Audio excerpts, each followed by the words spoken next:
ASEP Madagasikara fampindramam-bola ho an'ny mpiary madinika sy salantsarany dia manolotra anao ny vaovao.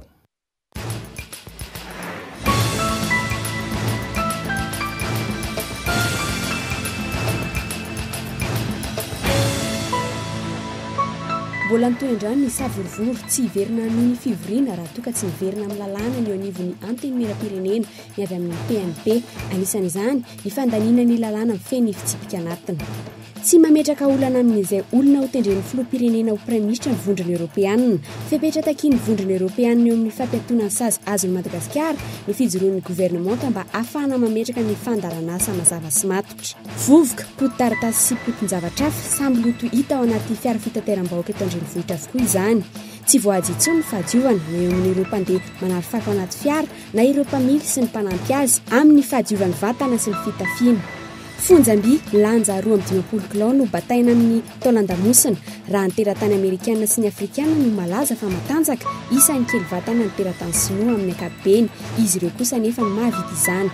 Zava-bita miavaka tafiditra anatin'ny boky Guinness taona 2024. Ny antsipirin'izay avy hatrany.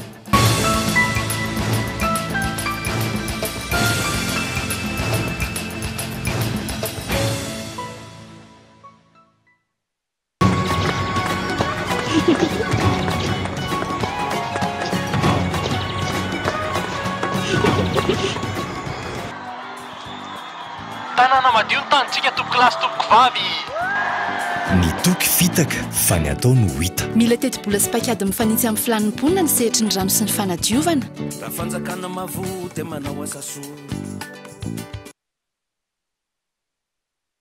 Mila mindram-bola ve ianao mifanaraka amin'ny asa fiarina ataonao? Mila tosika ara-bola ve ny fanitarana ny orinasanao? Aza misahirana intsony. ASEP no mampindram-bola mizana-bola anisan'ny mbola mora indrindra amin'izao fotoana izao. ASEP afaka mampindram-bola hatramin'ny 20 tapitrisa ariary ary maimaim-paona ny instruction du dossier. Tsotra ary tsy mahamenatra ny mindram-bola ao amin'ny ASEP. Ary fantary fa mahazo fiahiana ara-pahasalamana avy hatrany ny ankohonanao. Vantany vao mahazo ilay fampindramam-bola avy amin'ny ASEP ianao. Manantona ary ny biraon'ny ASEP Madagasikara akaiky ianao indrindra raha mila fanazavana fanampiny. ASEP Madagasikara. Findramam-bola tsara lanja, fiahiana ny ankohonana.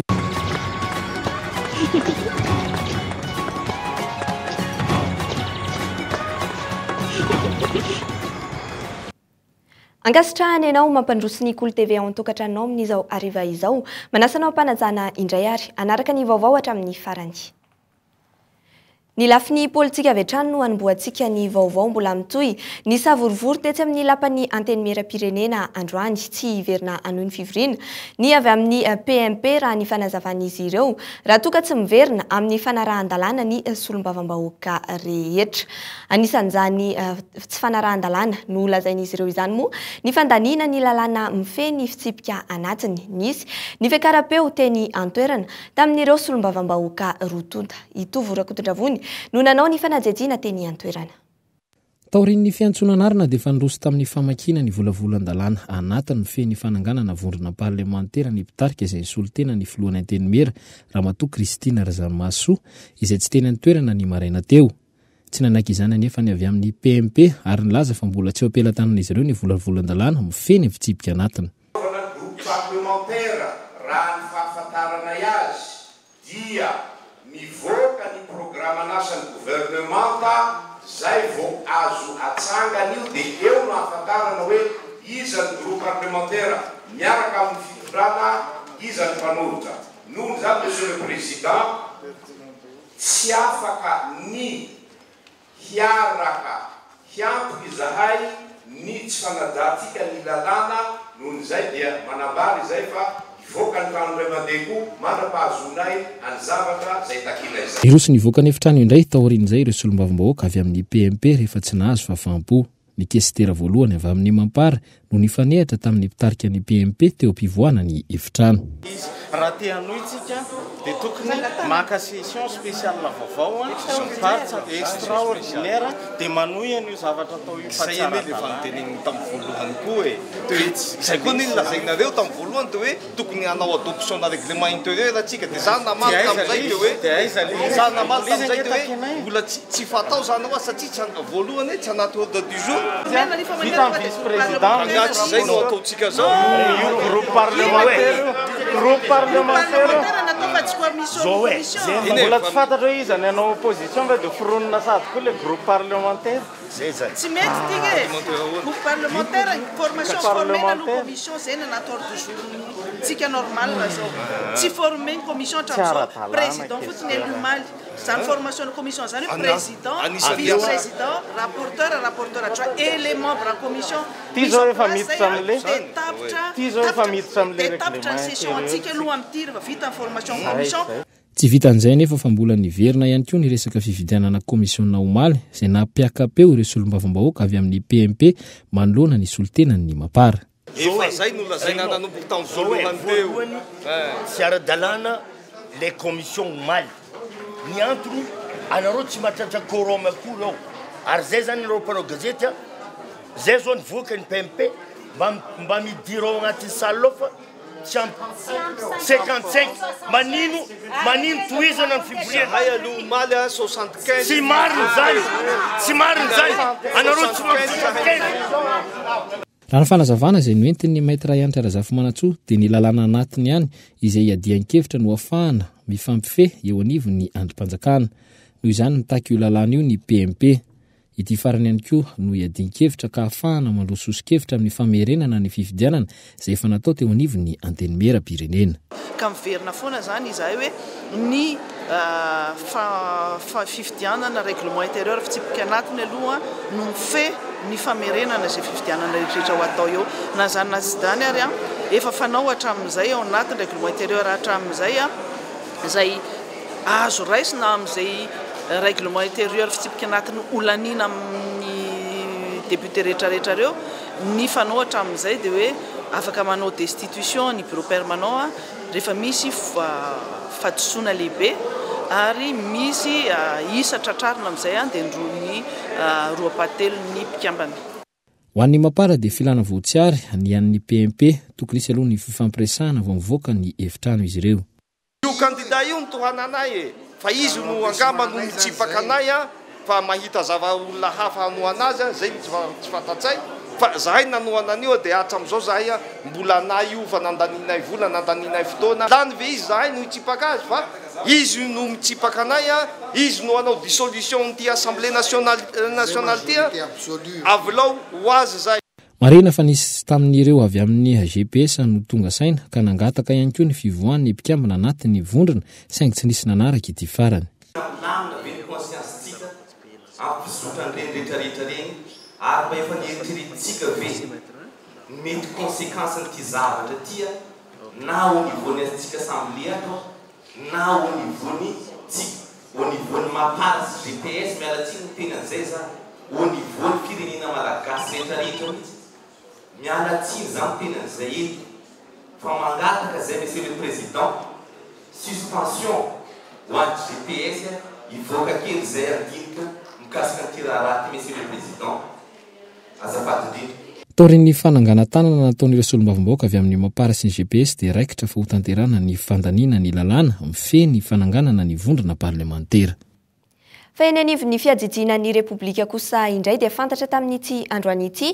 ny lehiben'ny sampandraraha manokana misahana ny fiarovana ny ain'ny filoham-pirenena na ny direction de la sécurité présidentielle araka ny fanampim-baovao azy moa dia ny colonel Sederanirina Raharjon lehiben'ny RFI ivato teo aloha no hitana izay sampandraraha iombonan'ny zandary sy ny tafika ary ny polisy izay izy araka izany no an'olo ny colonel Julien Ravelomiary izay nitantana ny DSP farany tao anatin'ny tetezamita andrasana ihany koa moa ny mety ho fanoloana andreo lehibe ny fibaikona samihafa eo anivon'ny 10 alin-dà izay atoato fa mbola resaka politika izay hatrany dia milaza ho maro anisa ihany koa ny GPS na ny fivondronandreo solom-bavambahoaka manokana androany ary nanamafy ny anarana izay naterin'ny mapara ho eo amin'ny toeran'ny prime ministre Mariana moa fa 740 eo ny GPS ankehitriny tovrakotondravony hatrany no mitondra aminao ny anjinjin'izay na dia ireo solom-bavambahoaka voafidy ara-dalàna zay izao tsy mahay mamaky ny lalàna intsony araka ny andininy fa 570 anatin'ny lalam-panorenana dia izay vondrona maro anisa no afaka manatitra ny anarana izay ho prime ministre torak'izany ihany koa ny fanazavana avy amin'ny fitsarana avy momba ny lalam-panorenana na ny HCC Ny GPS izay miovaova be ihany ny isan'izy ireo izay mahatratra 7 eo no nanatitra ihany koa ny fanohanana ny anarana izay efa natolotry ny vondrona mapara dia Ajaresampa izany. Androany tetsy Ambohitsirohatra moa no nanatanteran'izy ireo izany. Dia miara-miasa amin'ny mapara ary manohana ny hevitra zareo amin'ny fanolorana Premier Ministre ho an'ny ity fitondrantsika ity. Tena mitovy mihitsy Ajaresampa no atolotry ny mapara dia miokevitra amin'izay koa toana GPS. Ny mahagaga voaloha dia tsy voarakitra anatin'ny lalam-panorenana ny fitondrana fanamafisana ny anarana izay ho Prime Ministre ataona vondrona izay mifanohana eo anivon'ny antenimieram-pirenena nefa dia izao nirisony ny GPS izao. Nahagaga faharoa dia ny fanangonana andehan'olona maro saika hoentina hiakatra eny amin'ny lapam-panjakana Ambohitsirohatra izay efa navangogo tetsy amin'ny Roxy. Kinanjo satỳ amin'ny ora farany dia tsy noentin'ireo solombavambahoaka indray izy ireo rehefa hanainga hanao ny dia tongotra hiazo ny lapam-panjakana Ambohitsirohatra rehefa nainga teny amin'ny Roxy. Fahatelo, tapaka tamin'ny ilany havanana ny lalana noho ny dia tongotra rodobe izay tsy nangatahana lalana avy amin'ny tompona andraikitra. Ny fahaefatra dia anisan'ny nahagaga ny nahitana manamboninahitra miaramila tonga teny amin'ny Roxy izay marihana fa rarana ny lalana izany eo anivon'ny 10 alindahy raha toa ka mbola amperinasa sy tsy nangataka ihany koa ny antsoina hoe disponibilité izy ireo. Taty amin'ny farany hetsika aza dia noentin'ny atezerana ireo olona izay nangonina noho ny tsy fahazahoan'izy ireo tambin'ny fahatongavany teny an-toerana. Misy ihany koa ireo olona izay tonga teny amin'ny lapam-panjakana Ambohitsirohatra ka mieritreritra ny sasany fa tokotany filalaovana izy ity.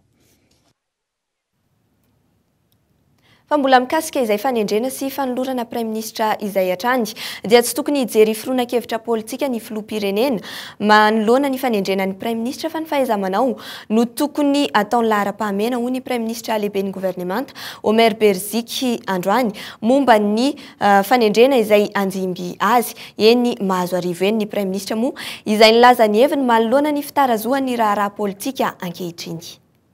Efa nanome ny heviny mikasika an'izany ny ACC izay hevitra tsy manery amin'ny filohan'ny repoblika raha ny fahafantaram-bazy kanefa kosa tsy maintsy jerena ihany le izy satria ireo no faratampony amin'ny fampiarana ny lalàna fa indrindrandrindra ny lalam-panorenana ka ataoko fa ny lalàna lalam-panorenana dia efa nazavaina iny efa fantamantatra izay tokony atao fa ny mahasoa ihany ny tokony jerena amin'ny fanazavana ohatran'ireny ary amin'ny ena moa zany fanazavana izay omena ohatran'ireny sy ny fanapahan-kevitra izay mety ho raisina dia tokony mifanaraka hatrany amin'ny tombotsoa eo ambonana. Fa mbola faneho-kevitra mikasika izay fanendrena ny Prime Ministre izay hatrany dia tsy mametraka olana amin'izay olona ho tendren'ny filoham-pirenena ho Prime Ministre ny vondrona Europeanina. Ny fijoroan'ny gouvernemanta no zava-dehibe ho azy ireo fepetratakin'ny vondrona Europeanina eo amin'ny fampetona ny sazy azon'ny Madagasikara ny fijoroan'ny gouvernemanta mba ahafahana mametraka ny fandaharana asa hoentina mampandroso an'i Madagasikara. Pour l'Union européenne, ce n'est pas important les noms et les personnalités. Ce qui est important, c'est les institutions. Mais ce qui est très important, c'est de laisser le temps nécessaire aux différents parties prenantes de Madagascar de prendre leurs décisions d'après les règles du jeu. Fa niariary ny tsy fitovian'ny teti-bola nampiasain'ireo kandida nilatsaka ho fijiana tamin'ny fifidianana filoham-pirenena sy solombavam-bahoaka nandritra ny fampelezan-kevitra raha nitatitra nataon'ny mpanara-maso ny fifidianana avy amin'ny vondrona Europeanina isany nitarika izany ny tsy fisian'ny lalàna izay mife ny fampiasam-bola mandritra ny fampelezan-kevitra amin'ny ankapobeny afa-po tamin'ny fikarakarana sy ny fizotry ny fifidianana izy ireo na dia teo aza ny lesoka izay tsikariny na ny metatitra mikasika ny fanaraha-maso natao ireo iraka avy amin'ny vondrona Europeanina androany maraina. Sitraka Ravony Arson no mitondra hoanao ny andindinin'izay. Tsikatra ireo mpanara-maso ny fifidianana avy amin'ny vondrona Europeanina fa nanomevahana bebe kokoa ny fandefasana ireo fanadadiana andoavam-bola ireo hanao anjery tsy miankina eto andrenivohitra nandritra ny fampelezan-kevitra noho ny fampitana ny vaovao. Antony iray nahitana taratra ny tsy fitovin-kery teo amin'ireo kandida izany. Niariary ny tsy fitovian-kery n'ireo kandida nandritra ny fampelezan-kevitra noho ny fahasamihafan'ny teti-bola nampiasainy. tsy voarakitra ao anatin'ireo lalàna amin'ny feny fifidianana mantsy ny famerana ny teti-bola ampiasain'ireo kandida tsirairay avy sy ny fiavian'izy ireo. Ny paripary arak'izany tsy fitovian'ireo fitaovana nampiasain'ireo kandida. Fa ankoatr'izay nambaran'ireo mpanara-maso ny fifidianana fa amin'ny vondrona eropeanina ihany koa fa tsy tokony nampiseho fiandaniana ireo mpitondram-panjakana nandritra ny fampelezan-kevitra. Isan'ireo ohatra narosony tamin'izany ny fijoroan'ny folo teo aloha teo anilan'ny kandida Erajonary Mampianina tamin'ny fampelezan-kevitra nataon'ity farany.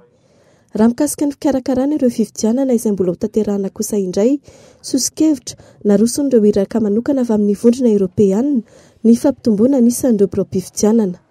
Tokony ho latsaky ny arivo eo n'isan'ireo mpifidy ao amin'ny biro-pifidianana iray mba hifanakaiky kokoa amin'ny fenitra iraisam-pirenena. Afa-po ireo iraka manokana ny naramaso ny fifidianana tamin'ny akapobeany, na dia teo aza ireo lesoka tsikariny, na teo amin'ny fikarakarana, na nandritra ny fotoana na natanterahana ny fifidianana. Notsindrin'izy ireo manokana ny sin'ny mangarahara teo amin'ny famoahana ireo varim-pifidianana teny anivon'ny distrika nandritra ny fifidianana. Raha tsy ahivina, mpanara-maso ny fifidianana ny isa 100 avy amin'ny firenena 720 avy amin'ny vondrona eropeanina no nanatanteraka iraka teto amintsika nanomboka ny 20 septambra 2024. Ny farana tamin'ny 20 janoary teo ny iraka nataon'izy ireo teto Madagasikara. Fa ho avalintsika hatreo ny resaka politika fa hivadika amin'ny pejy toe-karena kosa indray sika anoizantsika izao vaovao izao tao anatin'ny 720 ora ny tombo 720 faingo 720 ariary indray ny sandan'ny euro iray raha oharina tamin'ny ariary ary 330 faingo 750 ariary ny elanelan'ny dolara tamin'ny sandan'ny omaly. Androany tafakatra 320 sy 303 faingo 720 ariary ny euro ary 520 sy 304 faingo 150 ariary ny dolara iray. Amin'ny volana aprily anoany vao isy fiatraikany amin'ny vidiny entana fampiasa andavanandro ny fitotongana ny vola malagasy ary ny vary no tena isedra izay ary avetrany ny fanajajina mikasika izay. Tsy betsaka loatra ireo mpitsidika ny magazay karana mpivarotra entana mandeha amin'ny herinaratra fampiasa ao an-trano. Tsy mbola napiakatra vidiny entana nefa izy ireo na eo aza ny fiakaran'ny sandan'ny euro sy ny dolara vola fifanakalozana eo amin'ny tsena iraisam-pirenena. Entana efa ela ireo mbola tsy lafo ireo. Miankina amin'ny fournisera ny ivelany koa io ohatra hoe misy entana vaovao tonga zay vao mety misy possible hoe mety miakatra ilay izy fa hatreto aloha angamba mbola tsy misy. Izany hoe mety roviana pendant après 3 mois angamba. Ho an'ny entana fampiasa andavanandro ny siramamy sy ny menaka no ahina hiakatra aingana ny vidiny. Mety ho 10 ka hatramin'ny 10 isanjato eo izany raha ny filazan'ny mpanafatra entana sasany. Antony, ireo no entana ampijirina matetika indrindra eto Madagasikara ary miova araky ny vidiny entana eny amin'ny tsena iraisam-pirenena ihany koa ny vidiny. Ho an'ny vary kosa, mbola mandany ireo tahiry efa tafiditra mialohan'ny ny totonganan'ny sandan'ny ariary ny mpandraraha amin'izao fotoana izao. Mbola haritra amin'ny volana martsa ny tahiry eny amin'ny seranantsambon'ny Tomasina raha ny vaovao azo. Ireo entana hiditra avy any amin'ny firenena aziatsika aorian'ny volana martsa io vao hiara ny fiakaram-bidy. Tsy ny fiovan'ny sandam-bola ihany anefa no antony hampiakatra ny vidiny vary manomboka ny volana aprily efa tapitra ny fotoam-pitsinjana any amin'ireo firenena fanafarantsika vary ireo. Miaina manaraka izay ihany koa ny vokatra azo ahondrana sy azontsika vidiana. Ankoatr'izay, manampitrotraka ny sandam-bola izay mampikolay ny mpandraharaha ny fiakaran'ny vidin'ny solika ka hiakatra ihany koa ny saran'ny fitaterana entana avy amin'ny seranantsambo. 10 ariary ny sara-pitaterana ny contenera 10 tonne teo aloha ary efa tafakatra 9 ariary zany amin'izao fotoana izao hatramin'ny akaran'ny vidin'ny solika. Napiakatra 20 isanjato ny vola mivoaka ho an'ny fitaterana noho izany ny fiakaran'ny vidin'ny solika. Sarany izay tsy maintsy obaben'ny mpanjifa afaka andro na herinandro vitsivitsy ihany koa. Vaovaon'ny fiarahamonina kosa indray ny fiovan'ny toe-tsaina hoentin'ny rivotry ny fanatotoloana no antony mampirongatra ireo trangany fanolanana eto amintsika. Tsy tafiry intsony ny tovolahy manolana tovavy fa efa mivadika ny rasa karam-pianakaviana manolana ireo zanaka ao an-trano na ny tovolahy manolana tovolahy indray no re matetika sy misesisesy tatoato. Mbola niteraka savorovoro eo amin'ny fiarahamonina ny raharaha fanolanana zazalahy sivy tao andafy avaratra ilafy. Iny ando no mitatitra anao izay vaovao izay. Ny mponina tao andafy avaratra fa ankizy maro no voaolana ny taintaina avokoa ireo ray aman-dreny mananjanaka eny an-toerana. samy nanadiady ireo ankizy tao an-trano ny isa-tokantrano arak'izany. Fantatra fa tsy ireo sivy mirahalahy ireo ihany no niaran'izany fahalalana izany fa mbola nisy hafa ihany koa. Rehefa nisakoroka ny teo an-tanàna hoe nisy zazavaolana maromaro tary dia nanontaniana ny ankizy kely rehetra an-tanàna dia hoe niendriana dia mba nanontany tao an-trano koa izany ilay ray aman-dreny dia hoe izay efa nataony an'izao. Ny henonay zao dia ohatrany hoe misy tovovavy kely izany koa ohatrany hoe efa simba be dia androany ray aman-dreny nivoatra nafantatra an'izany. Dia misy zazakambana izay konkoa izany hoe andro maraina koa ny ray aman-dreny vo anao an'izay zavatra tokony ataony. Tsy tranga tokana ny zava-misy tahaka izao vao omaly ny zanaka nateraka ilay raim-pianakaviana ihany no naolany tao an-tranony. Maro ireo antony mahatonga izany raha nambara ny manam-pahaizana manokana mahakasika ny saina iray nanontanianay. No ny fahasahiranany ray aman-dreny amin'ny fitadiavana tsy manam-potoana intsony izy ireny anaraha-maso izay ataon'ireo zanany mirongatra nefa amin'izao fotoana izao na amin'ireo ainao manjery samihafa na amin'ny kapila mangirana ireo horonan-tsary mamofady mety handalo eo ambany mason'ireo ankizy. Tsy ny horonan-tsary ihany fa hatramin'ny fitafy sy ny fihetsika eny an-dalambe mivadika fa afinaretana mampitsiry ny filana hanatanteraka. Betsaka loatra ny zavatra jeren'ny tanora sy reny sofiny izany izay mety hoe tsy mifanaraka amin'ny fivelarana. Ka reny zavatra iny dia tafapetraka any amin'ny faritra lalina any amin'ny atodohany izay miandraikitra ny fahatsiarovana lalina na hoe any amin'ny inconscient sy subconscient dia mibaiko ny fitondran-tenany ireny na mikolaka na mivatana. Matetika ny ankizy mijery an'ireny koa dia misy fahasimbana zany eo amin'ny fivelarana ara-seksualy na hoe développement sexuel. Dia raha vao simba nefa ny développement sexuel dia simba koa zany ny personnalité. Dia ny fahasimbana izay personnalité izay mihitsy ny tena mitarika ny olona koa zany hanao an'ireny olona ireny satria lasa tia manandrakandrana izy, lasa tsy mahalala tsony izy an'ilay hoe zavatra tsara sy ratsy fa izay zavatra noeritreretinao ratsy taloha zany ohatrany lasa mety tsara indray aminy satria efa miova zany le interprétation an'ilay izy. Tsy ny ankizy ihany anefa no mety hiarany fahalalana fa ny olon-dehibe ihany koa raha nambara ny tompon'andraikitra avy eo anivon'ny polisy-pirenena. Tranga mety iseho ny fahalalana vavy antitra na lahy antitra. Maro amin'ireo voalaza fa nanolana atao fanadihadiana no avy amin'ny fianakaviana sahirana izay matetika miara-monina amin'ny efitrano iray ny ray aman-dreny sy ny zanaka ka mahatonga ny filan-dratsy. Ny zava-misy dia azo lazaina hoe nirongatra tokoa ny resaka famolanana. Fa anankiray zao zavatra miseho tatoato le hoe raim-pianakaviana na ray kely manolana ny zanany na ny zanabadiny. Amin'ny ankapobeny aloha zany raha vao ankizy kely no ataonao an'izany dia fa azo lasaina foana hoe fanolanana no ataonao. Fa na vehivavy lehibe ary io ka tsy araky ny sitrapony tsy ny fanarahana ny zavatra atao dia azo sokatriana hoe fanolanana izay. Androany no fantatra fa nentina mahalona ny fampanoavana ilay tovolahy 12 taona voalaza fa nanolana ankizy 5 tao amin'ny fokontany Andafiavaratra Ilafy. Trangam-piarahamonina izay hatrany dia nilamindamina ny teny amin'ny faritry Itosy ny taona 2024 raha nirongatra ny fanafiana amin'ny tapiajiana ny taona 2024 araka ny nambarany lehiben'ny distrika Atsimondrano. Izany moa dia noho ny fandraisana andraikitra teo anivon'ny distrika ny commune ny fokontany sy ny fokon'olona niverina indray anefa ny fanafiana amin'ny CC sy ny faraparan'ny taona 2024 iny. Antony nananganana ny biraon'ny polisy Taolo Ranombato Itosy izay notokana ny ministry ny filaminana anatiny tamin'ny fomba ofisialy androany izany dia tafiditra indrindra tao anatin'ny politika ankapobeny ny ministeran'ny polisy izay manakaiky ny vahoaka. Fa mbola trangam-piarahamonina izay hatrany dia nampisahotaka ny olona teny Ampefiloha indray io atoandro io ny resaka bomba kitapon'ny mpianatra iray adino teo akaikin'ny tamboho no nisy ny laza fa bomba nefa tsy nisy na inona tao anatiny efa lasa tahotra ho an'ny rehetra ity resaka ity ankehitriny manapitrotraka ihany koa ny resaka bomba izay mbola tsy nisy mangirana ilay mikasika ny fanajejiana ny bomba nitranga teny grenade na afatsy ankizy teny Anosy moa izay mbola mampisahotaka ny saina izay efa ho ray volana izao.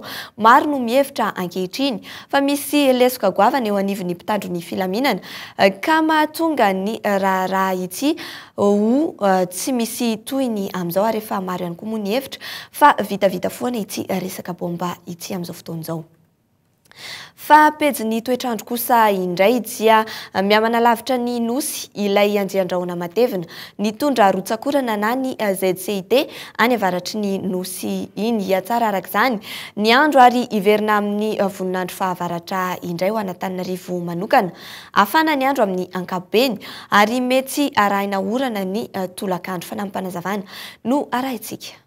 Iverina afana amin'izay zany ny andro saika manerana ny nosy indrindra moa ny atsika eto ampovoantany ankehitriny efa manomboka misitaka le andraona tonga n'le andro mangatsika zay niainatsika nampimenimenina be sy ny maro efa manomboka manalavitra ny morotsiraka Madagasikara izy io dia manomboka iverina amin'izay le volinandro pahavaratra tanteraka zany hoe maina ny andro amin'ny ankapobeny tapany maraina mitolakandro mety ahitana orana manify na orana tandrifindraona raha nikotrika.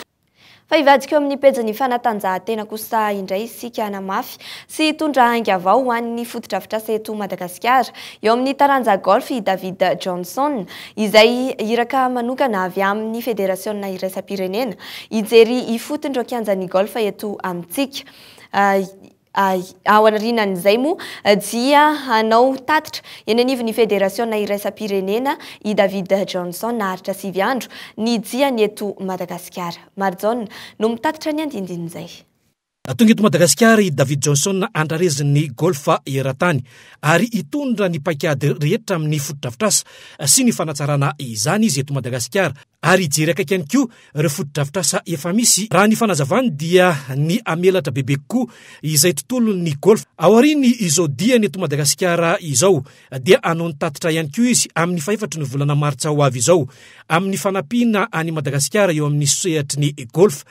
Io moa zany iraka aty tena karazana ambassadeur amin'ny golf international avy any Saint-Andrews. Ny Saint-Andrews moa zany fatareo fa io tena anisan'ny manao ny lalàna ny golf eran'izao tontolo izao ary ny antony mahatonga ny io ty ambassadeur anankiray ho avy aty zany dia ahafahantsika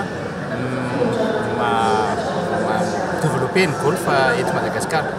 Ny antony nahatongavany dia satria nitsangana ny fédération malagasy golf nanangalana ny fédération malagasy ny golf dia ny image ny golf moa amin'izao dia hoe olona ngetroka ihany ny afaka manao golf olona mahitahita sy manana ny maizy azy zany fa ny tanjona eo amin'ny fédération malagasy ny golf zany dia hidémocratiser ny golf ary zay koa ny tanjony ny golf international zany hoe le PGA zany le ho avy atoro anampy ny Madagasikara hidévelopper ny golf. Inona ny antony voalohany indrindra aloha ny golf zany dia ho lasa sport olympique zao amin'ny 2016 izy dia efa misy démonstration dia efa manomana amin'izay zany tsika malagasy zao joueur afaka hiditra anao an'izany jeux olympique zany ka ny ankizy aloha tena tanjonay zany manomana ny ankizy zay afaka anao jeux olympique amin'ny 2016 dia angambany amin'ny 2020. Betsaka araka izany ny fanantenana ho antsika eto Madagasikara amin'ny fampitomboana indray ny kianja ilalaovana ho an'ny tontolon'ny golf satria dia betsaka ny fanambina petraky David Johnson amin'ny ametrahana azy ity hoisan'ny anaraka ny sehatra iraisam-pirenena izany. Raha ny fantatra mantsy atreto dia tsy manana afa-tsy ny eny malaza isika eto Analamanga satria dia hitondra ainga avao ho an'ny mpilalao indray David Johnson amin'izao diany eto Madagasikara izao.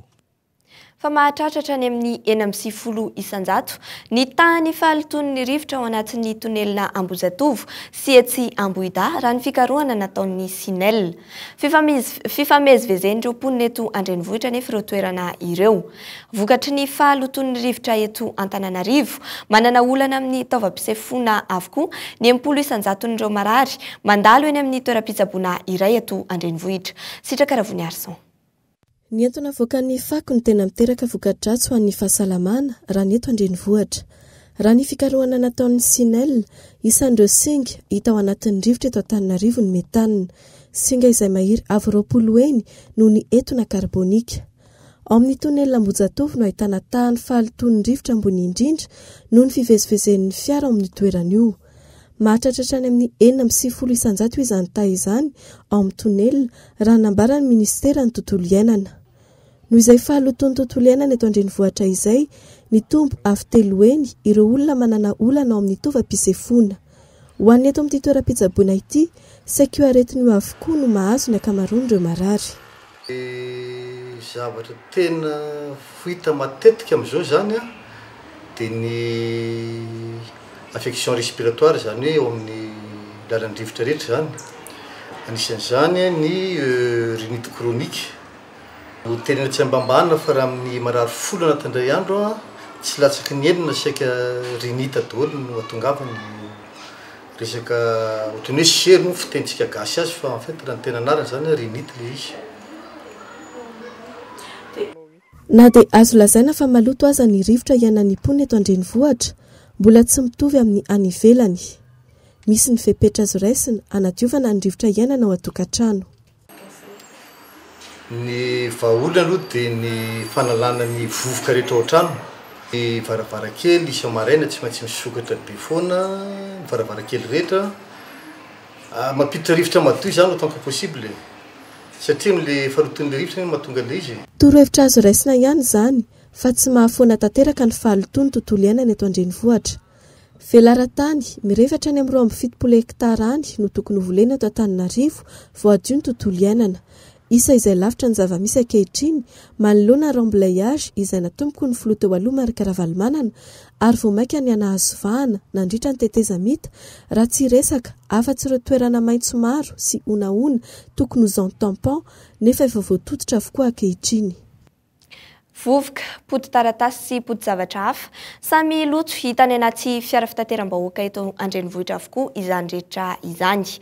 Tsy voaja intsony ny fahadiovana na eo amin'ireo mpandeha manary fako any anaty fiara na ireo mpamily sy ny mpanampy azy amin'ny fahadiovana ny vatana sy ny fitafiana. Zorakotondrina no nanao ny fanadihadiana mahakasika izay. Samy taraina avokoa na ireo mpandeha na ireo mpamily sy mpanampy azy amin'ny tony taxi be itony. Efa misy soratra milaza avokoa ny taxi be rehetra amin'ny anajana ny fahadiovana.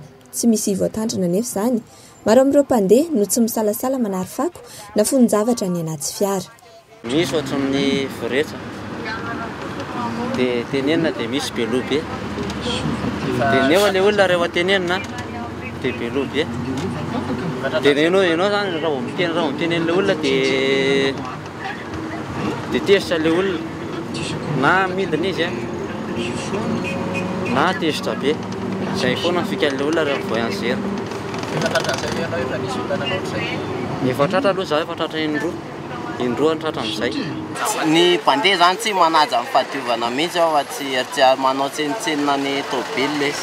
Latsy any amin'ny fako izay rehetrarehetra maloto any aminy. Tsy ireo mpandeha ihany anefa tsy manaraka io fitsipika amin'ny fahadiovana io. Maro amin'ireo mpamily sy ireo receveur no tsy manaja ny fahadiovana ka isan'izany ny fahadiovan'ny vatana sy ny fitafiana enti-miasa. Etsy ankilan'izay kosa, receveur maimboelika, mifoka sigara, miteny ratsy, manerika, maimbotoka, anisan'ny mampitaraina ny mpandeha ihany koa ny resaka fitondran-tenany sasany. Eo amin'izao zao matetika mahita mihitsy amin'ilay olona zany ny receveur na receveur na chauffeur maloto izy. Maloto asa amin'ny akanjony, maimbomaimbo aty-amboana, jambo moa lazaina dia tsy miasa izy. Tsy miteny ratsy dia tsy mamefamerim-bola dia manatinotino dia tsy manaja ny mpandeha. Ho an'ny sarababem-bahoaka ny fitaterana toy itony. Anisan'ny miantoka ny fahasalamam-bahoaka ny fahadiovan'izy ireny. Misy ny fepetra kely indrindra tokony ho arahan'ireo tompon'ny fiara, ireo mpamily sy ny mpanampy azy ary ny avy any anivon'ny kooperativa. Fanaraha-maso voalohany indrindra atao amin'ny taxi be ny fahadiovana. Fahadiovana ivelan'ny fiara fa indrindra ny ao anatiny. Tsy maintsy atao lahara-pahamehana ny fijerena ireo alohan'ny asan'ny fiara iray amin'ny maraina. Andraikitry ny kooperativa tsirairay ny manao izany. Ary manoloana ny aretina sy ny bibikely mety irongatra ao anatin'ny fiara misy ihany koa ny fandrarahana fanafody amin'ny taxi be tsirairay. Ny anay ato amin'ny kooperativa zany raha ny taxi be eto Antananarivo dia eo amin'ny centre technique Etsetsakaviro ny fandrarahana izay famonoana bibikely izay ao anaty fiarakodia. Izy io dia atao isaky ny efa-bolana na isaky ny 3 volana izay tsy maintsy atao fandrarahana fanafody io. Fepetra voapetraky ny fehezan-dalàna mikasika amin'ny code de la route dia hoe vao manomboka mihitsy ny voalohany volana hitsahana amin'ny 3 volana de tokony tsy maintsy manao an'izay fandrarahana fanafody zay a ny tompon'andraikitra eo amin'ny fiarakodia tsirairay. Tsy dia ampy loatra ny fanaraha-maso ny fahadiovana anaty taxi be. Maika amin'ny fitadiavam-bola avokoa ny akamaroan'ireo mpitatitra ka manjary tsy zarizary sy ambin-javatra ny fanadiovana ny fiara ampiasaina andavanandro. Saika voakasika izany avokoa na ireo mpivezivezy eto Andrenivohitra na ireo mandeha manodidina Antananarivo. Fa ivadika pejy ny kolotsaina kosary isika karazany telo ny zava-maneno nampiasain'ny Ntaolo malagasy fahiny anafanana lanonana. Ao ny antsoina hoe idiophone, ny vatany ihany no manome ny feo, ny cordophone izay mampiasa corde, ary ny aérophone ireo zava-maneno tsofina na koa mila rivotra nomena fahafahana anaraka ny fenitra amin'ny fanamboarana zava-maneno. Ireo fitaovana ireo ankehitriny ary efa ezahana ho fantatry ny be sy ny maro ihany koa.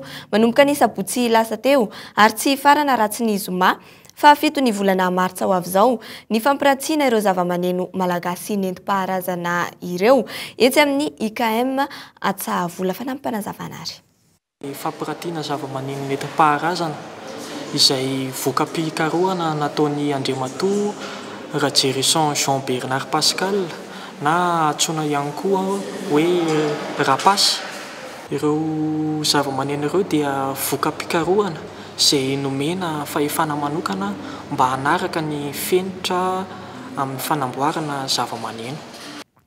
Toy ny efa mahazatra antsika ato anatin'ny fampalalam-baovao dia ny zava-bita miavaka ao anatin'ny Guinness des Records indray no entsika marana izao vaovao izao. Zava-bita avy any amin'ny zareo kely maso indray no entina amintsika amin'ny itsy ariva ity Fonjamby milanja 420 kilao bataina amin'ny taolan-damosina izay indray no zava-bita miavaka androany. Kely vatana ny teratany sinoa amin'ny ankapobeny saingy izy ireo no nahavita itsy zava-bita miavaka ity fanajadiana hoentiny mirana Ramanatsoa. Zaraiky ny 20 faingo 4 kilao ny Fonjamby mavesatra indrindra voabatandra olombelona amin'ny azon-damosina. Eto tsy ny tanana na ny loha no mibata azy fa ny taolan-damosina. Faingo Igzy no mahavita io fanambiny kely ny ekipa Guinness ho zava-bita miavaka ny taona 4 io. Ao anatin'ny 5 sekondra no nibatany ity Fonjamby izay raisiny amin'ny raneran'ny taolan-damosina roa ity. Fanamby izay efa nianarany sy navemberiny taonany maro. Ankoatra ny fanazarantena any anjanana ny ozatra isan'andro, nanaraka sakafo ara-pahasalamana sy voalanjalanja ny lehilahy. Izy raha teo ihany koa efa mpianatra amin'ireny sekoly École des Arts Martiaux tany Chine ireny. Ho azy, tsy dia nanansarotra loatra ny nanatratra nyity tanjona hiditra ao anatin'ny boky Guinness ity. Ho mafy kokoa ny fanazarantena ho an'ny taona ho avy ary anome mihoatra noho ny efa nomeny tamin'ity taona ity Feng. Tsy dia mahagaga loatra aloha zareo teratany sinoa raha ny resaka herim-batana manokana androsainy. Ny fahaizany mibaiko mivantana amin'ny alalan'ny saina no tena mampiavaka ireo mpanao arts martiaux teratany sinoa. Raha ampy fanazarantena mety ho azo eritreretina ihany ny ianarana tahaka izao. Mazava kosa nefa fa tsy azo andraka andramana izany. Ny azon-damosina izay mitondra ny retsika mibaiko mivantana iray-manontolo ka raha sanatria tapaka na voadona amin'ny faritra saripady mety teraka aretina sarotra zabona ary mety ampalemy tanteraka ihany.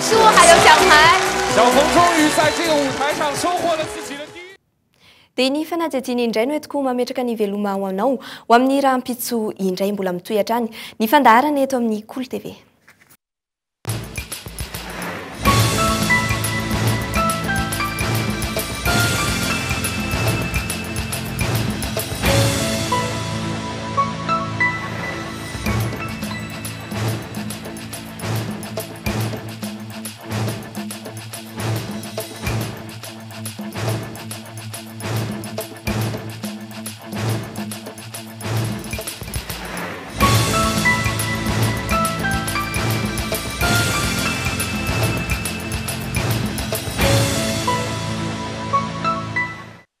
Asepy Madagasikara fampindramam-bola ho an'ny mpiary madinika sy salansalany dia nanolotra anao ny vaovao.